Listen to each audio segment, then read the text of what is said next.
Welcome everybody to Rosetta. My name is Savage. Today we're going to be having a look at MATIC. This is going to be a lower time frame video. We do have our higher time frame video up above. If you haven't checked that out already, check it out. Give you some context of the higher degree counts that we are looking at. Okay, so let's get into the charts and see what's going on.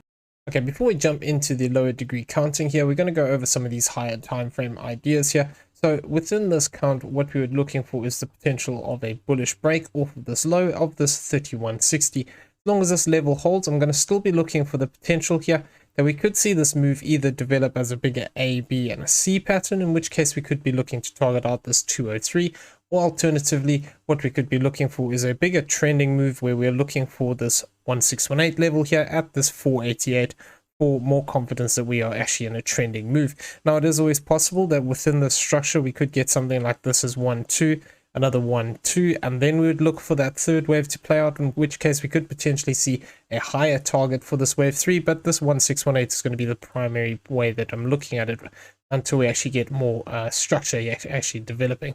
So within this idea of a wave 2 or a B wave here, there's a couple of ways I'm looking at it. So there is potential here that we could argue that this move here is A, B, and we're looking for a C wave, and this whole move is actually a flat correction. Now we've come past this 1.618.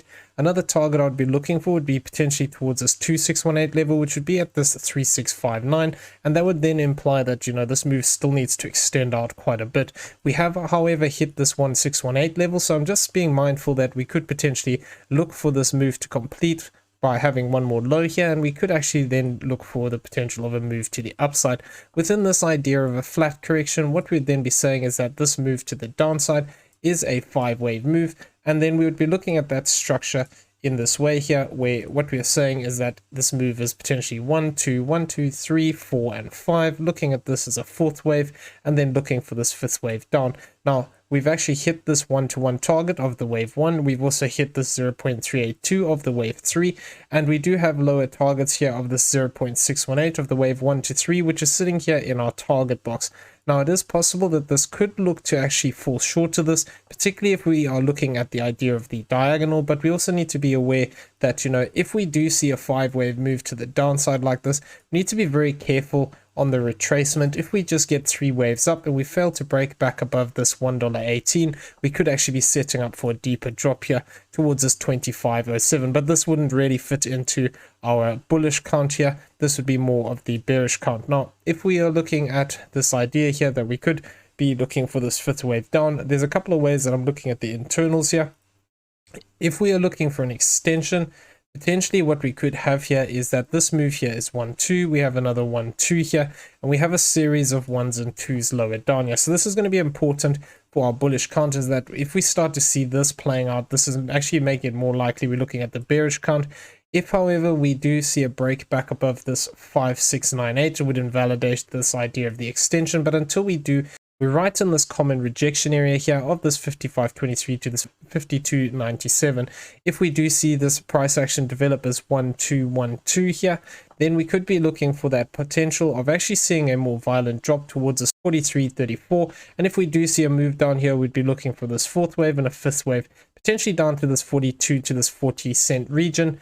And then from there, we'd have to be careful what happens, because if we are extending out like this, what this would mean is that this whole yellow count here would be within the 3rd wave of this white count over here. So that would mean we'd get another 4th and a 5th, and then we'd get another 4th and a 5th, and we'd get one more final 4th and a 5th, which would potentially look to extend us down deeper. Now, like I said, this wouldn't really fit that well into that bullish count, but it's something we need to be careful of, looking at this as a 5-wave move. Now, the other way we could argue that this 5-wave move is actually taking place is that this 5th wave could be actually looking at a diagonal pattern here.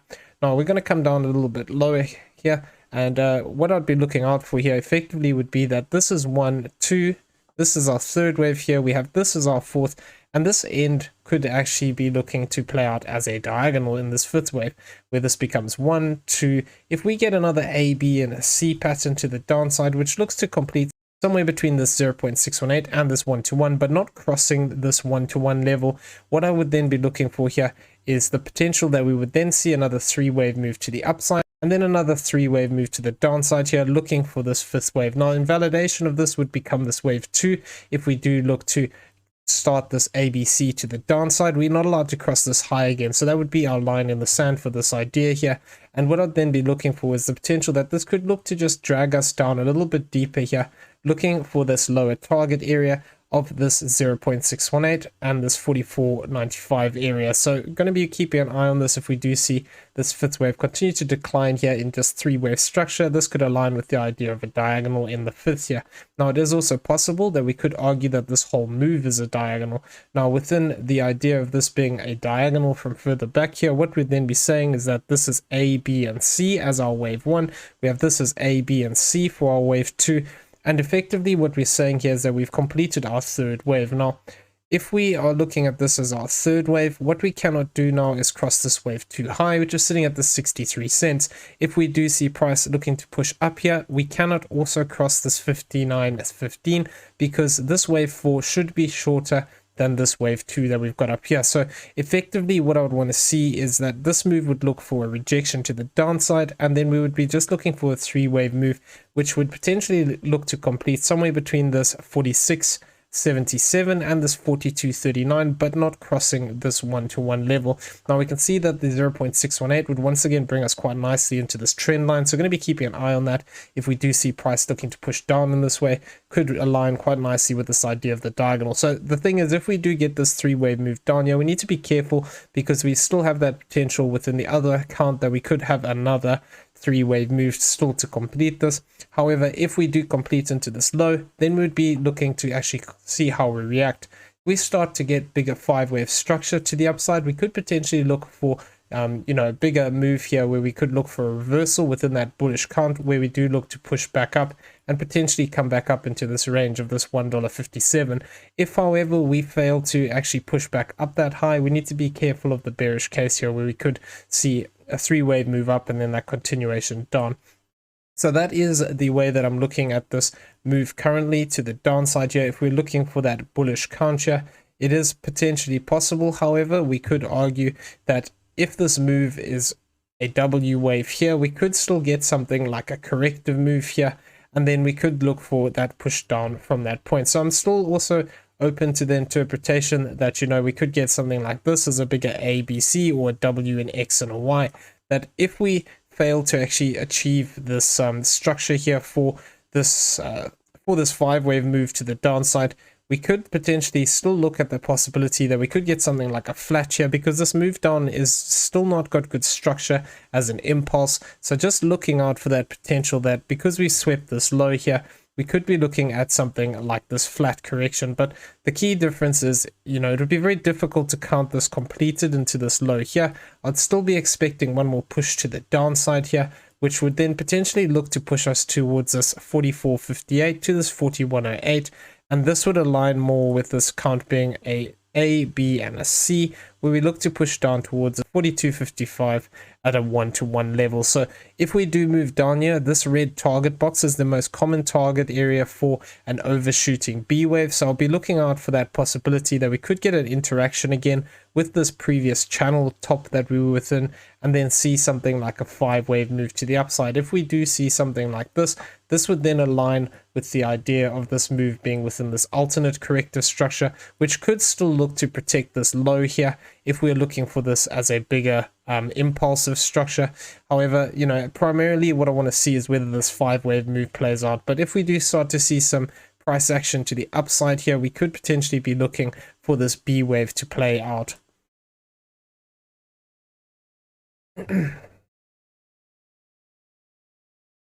Now, if we are looking at that B wave potentially looking to play out from our current low that we've got here, though, like I said, it's not my primary expectation. The way I would be currently looking at this, and this would be a lower confidence move here because of the fact we'd have two diagonals here. What we'd be saying is that effectively we could have this as 1, 2, and we could potentially have formed another wave 1 here. Now within this breakout count, what we'd want to see is price actually hold this 51.90 level, and our typical zone of retracement would actually be here at this 50% to this 786 level. Now on the chart here, I've also included the 382 because this is quite an interesting level here. We do have some of these lows here as well as a retest of these highs. So if we're looking at a wave 53. Sometimes we can get very shallow retracement, so I'm just keeping an eye on this 53.41 as a potential zone we could look to hold here if we are going to see continuation up. The key difference here within this idea is that if this is not ABC for that fourth wave, what we could then be seeing is that this becomes another 1-2, and then we'd need to see a push up to this 1618 level of this 59.93. So this would be our bullish breakout count here, and effectively would need to see this hold. We cannot cross 5111, and we'd need to see a push up to this 1618. If we do see something like this, this would then align with the idea here that this could become 1, 2, 3, 4, 5. Then we'd be looking for another fourth and a fifth wave to the upside. If we do get a 5-wave move up like this, we need to be very careful, because it is possible that this could be A, B, and C. So if we do move up towards the 66.34 to the 61.83, we need to just be on the lookout here that if this is a flat, this could just be a connector wave, and then we could look to actually move back down and break these lows. If we do get a 5-wave move up here, what I want to be watching out for if we're going to look for continuation is that this would need to become our wave 1. We'd look for a 3-wave move to the downside, hold this low, potentially come back and retest some of these levels, and then look for that continuation up. If we fail to develop that and we just get a 5-wave move up that looks to break down in a bigger way, what we could then see is that this breaks this low quite substantially and we have a deeper corrective move to the downside. So this is what I'm looking for the breakout, but we need to see it prove itself. We've obviously got the potential for a lot of volatility today with the FOMC. Going to need to see how that actually plays out. Now, within the bearish count here, what we are saying is that this whole move here could still be in a bigger A, B, and a C pattern. Now, the 1-to-1 of this target area is down at the 1649. So if we fail to actually push up in this bullish count here, we need to be on the lookout for this potential that we could be still extending out here for the C wave, where, like I said, our 1-to-1 is here at this 1649. What I would be looking for as a minimum would be to break this A wave low here at this 31.93, and then look for, you know, the internals here to give us more of a suggestion as to what's playing out. Now, within this idea, there is also the possibility that we could have this move as a bigger corrective move here, where this becomes A, we get B, and then we get C. So that could still happen here within this count, where we still get a push back up into this green target box that we got higher up here. Need to just watch the internals of this. If, however, we continue to stay below these highs and we continue to form 5-wave moves down, we need to be careful of that extension idea here, where we could be looking for a straight drop in the C wave, where, you know, we're looking for some of these lower target areas.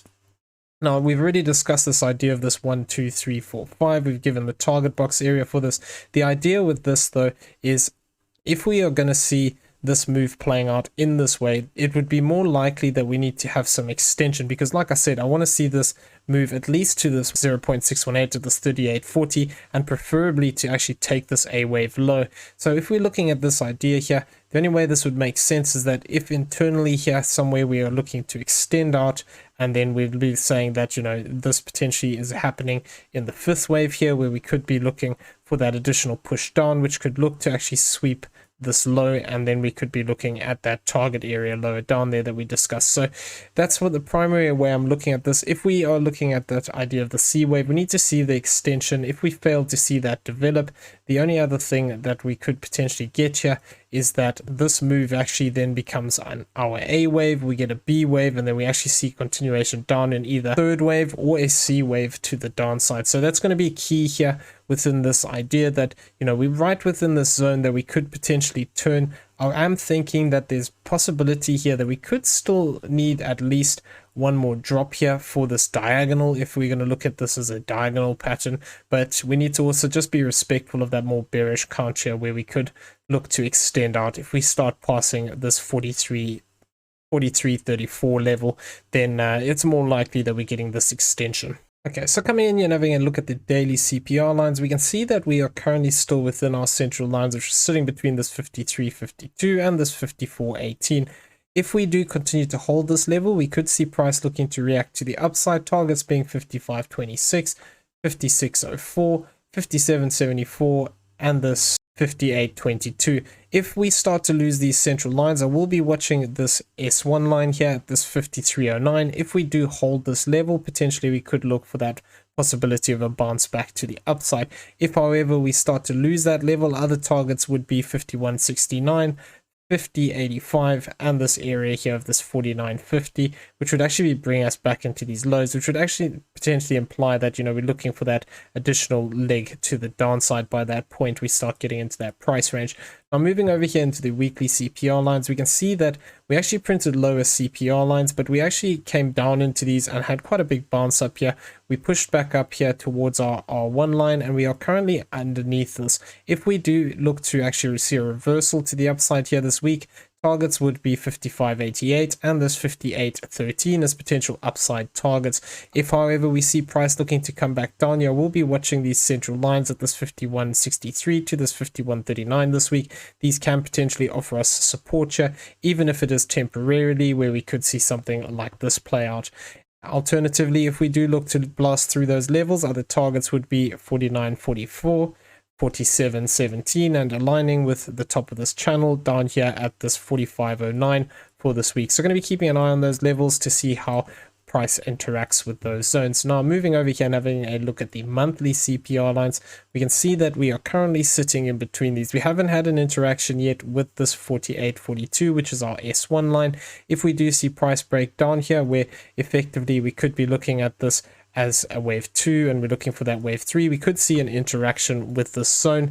Alternatively, if we lose that, we have 41.92 and this 30.92 as potential downside targets for this month. If however we do move back up here, 57.15, 59.47 and this 61.63 could be potential resistance directly above where we are. If we manage to reclaim this zone, targets would then become 65.95, 76.95 and this 83.09 as potential upside targets for this month. So if we do look to reclaim these central lines, then possibly we could look for this upside to continue here, but we need to actually get back above some of these key levels and be careful of that idea, particularly within this of a flat. If we do see a push up above these highs, going to be watching that as a potential rejection area.